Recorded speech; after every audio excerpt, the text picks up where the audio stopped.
Okay, Good good morning. morning, everyone. This is Carlton Cooper. I'm originally from King Street, South Carolina. Just to give you a little background, I got my BS from Morehouse College, Atlanta, Georgia.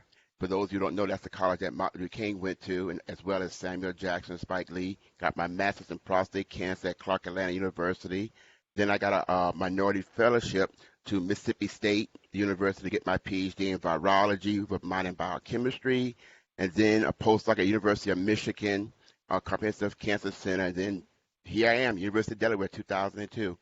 So to get things rolling here, during the recession, most of my research was focused on prostate cancer, preferential metastasis to bone, looking at blood vessels.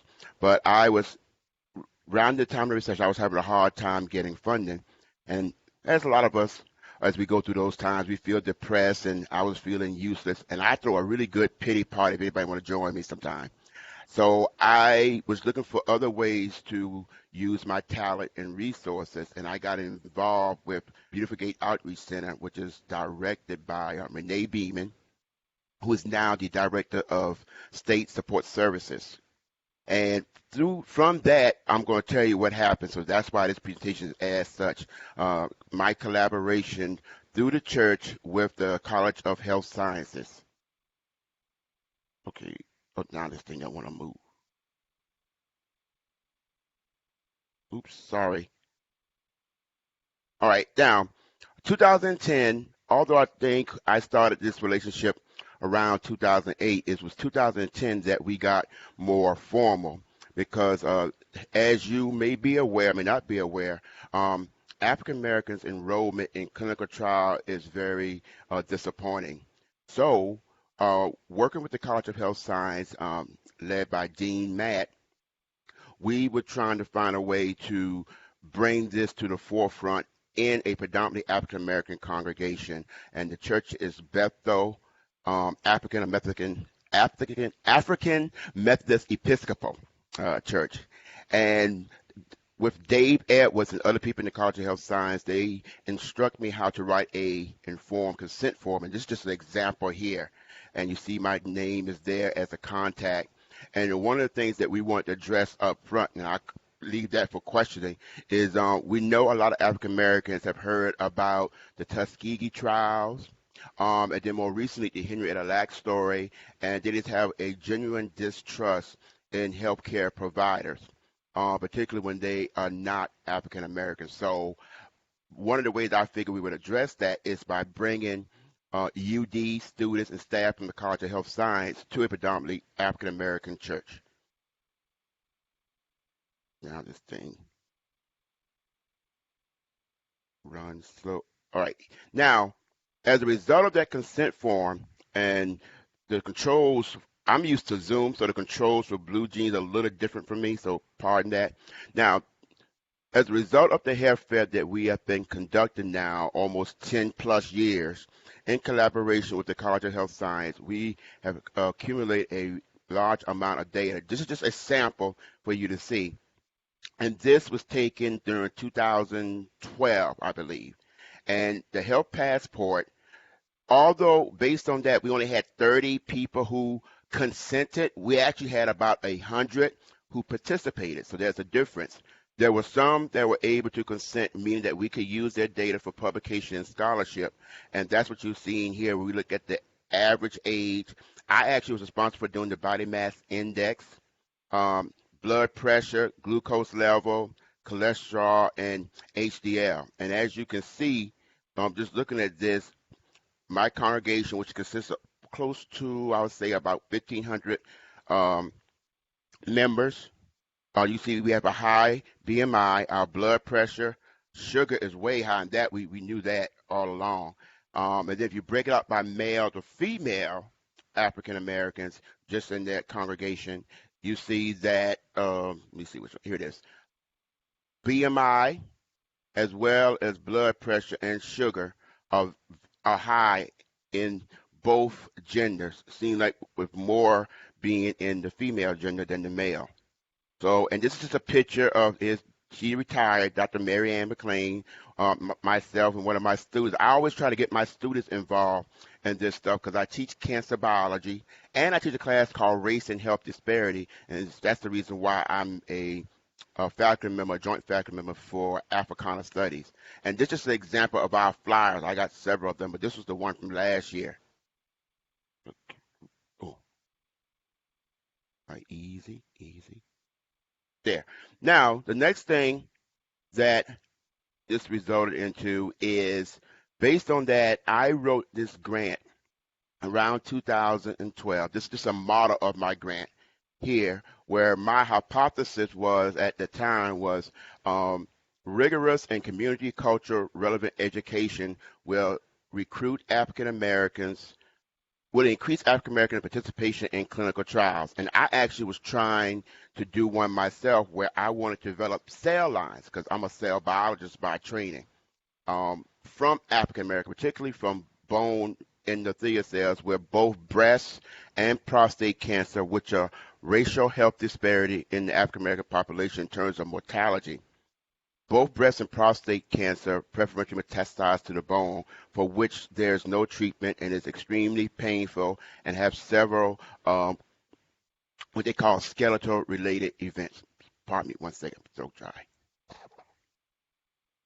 So all this is showing here is the ways I was expanding our outreach. Affinity is no longer with us, but I used to be involved in a conference with them, and then they had a little small clinic. I still work with Beautiful Gate Outreach Center, participate in their annual anniversary. They have a clinic. Sisters on a Mission, which was founded by Cynthia Church. I'm the vice president of the organization. Cynthia Church got the Citizen Award in 2000, I'm not remembering the date, 12, from the Obama administration. You can look that up and find it.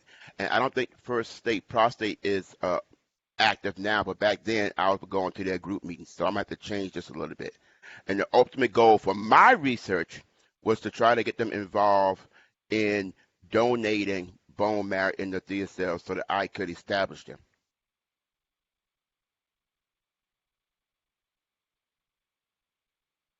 Okay, so what happened there? So we're nearing the end. So as a result of that, that grant, which I forgot to mention to you, that grant got a really good score. It was on the border of funding. I wrote it for a budget of 1.72 million, and they were offering up to 2.5 million. I actually was terrified because this has never happened to me. NIH emailed me about the grant, and they had in the caption discuss proposal and the proposal title. So I didn't respond to the email because I was nervous. And at the time, my chair was Dr. Randy Duncan. So I forwarded it to him. He said, I don't think this means what you think it means, Cooper. By the way, you can call me Cooper, Carlton, or Rodney. I go by all three names. And so he read the letter to me and told me I should reply. So I did. NIH called me and said there was a lot of interest and discussion on your project. We actually want to fund it, but it was lacking one main thing, and this makes sense because I'm a biologist, I'm not a sociologist. They say, how are you going to quantitate the impact of your education to recruit and retain African American in various clinical trials, including your own? And I didn't have a matrix for doing that because I'm not trained in that. I had all the science and the cell biology down, but not a matrix for looking at the impact of our culturally relevant education. So then Congress went into sequester and everybody grant got tabled for a time, and that grant didn't get funded. But it was good that they were interested in it. So the next thing I want to indicate to show you what this type of collaboration led to, a postdoc by the name of Dr.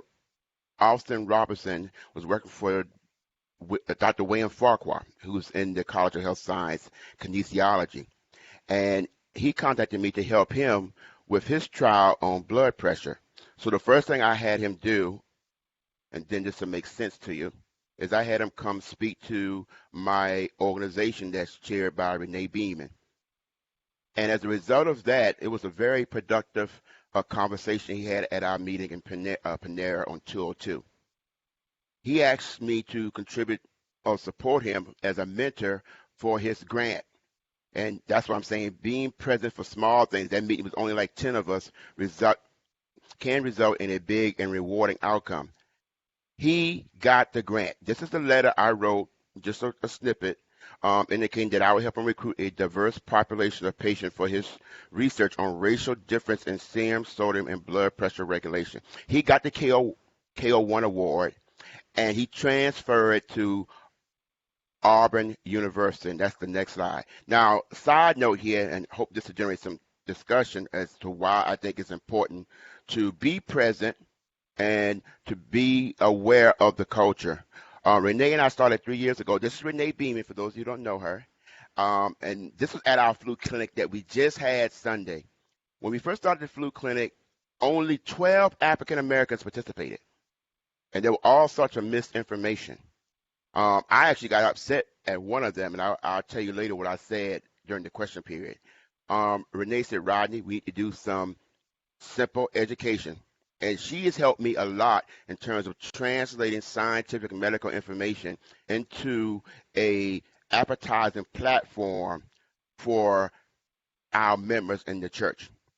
So she said, let's work on that for a couple of months before the next flu clinic. The next flu clinic, we got 20. This one, we got over 40. I just didn't have a chance to count it yet. So you can see the impact there. Okay, last slide. Now, so as a way of ending this, here's Dr. Robinson, whose grant was funded. He's now at Auburn University, a neurovascular physiologist. This is him. This is Dr. Farquhar, and this is him and his mother in Chicago. And with that, that ends my presentation. I just want to thank, if I can ever get this thing right. First of all, I want to thank Jen for giving me this opportunity. The Delaware Difference Development Incentive, I got that proposal funded. Here's the title there, Renee and I, so I want to thank them. But I'm more grateful to the College of Health Science, who's been supporting this effort with me ever since 2000, to be truthful, 2008. So I've been working with them for a long time. Thank you, Dean Matt, Regina White, and I also want to thank Renee Beeman. And thank you for your attention.